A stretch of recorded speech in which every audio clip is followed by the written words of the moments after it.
বলো তো গাইস, কোথায় যাচ্ছি? বিএফের সঙ্গে দেখা করতে যাচ্ছি। তোমরা কি ভেবেছো তোমাদের একারই বিএফ আছে? আমার নেই, আমারও আছে। আমার বেবিকে আবার আবদার করেছে গরমের মধ্যে শাড়ি পরে দেখতে চায়, তাই আর কি খুঁজে খুঁজে মায়ের সেই 15 বছর পুরনো শাড়িটাই চোখে পড়লো আর সেটাই পরে নিলাম। আর ট্রেন্ডিং টপগুলোর সঙ্গে কিন্তু একেবারে খারাপও লাগছিল না দেখতে। ওরে বাবা, বেশি আটা ময়দা মেখে যাওয়া যাবে না, তাহলে আবার বয়ফ্রেন্ডের সামনে গুলে গুলে পড়বে যে।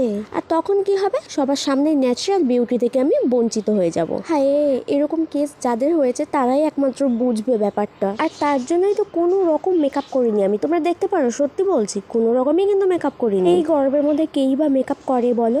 আমি করি তো। হিহি।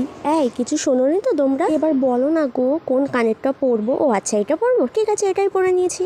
আরে তোমরা প্রথমে ঠিকই ধরেছিলে আমি কোনো বয়ফ্রেন্ড টয়ফ্রেন্ডের সঙ্গে দেখা করতে যাচ্ছি না, ওটা তো একটা ঢপ ছিল। আরে আমি তো এখন রিলস বানাবো গাইস, হিহি। আর তোমরা তাড়াতাড়ি সাবস্ক্রাইব করে দাও।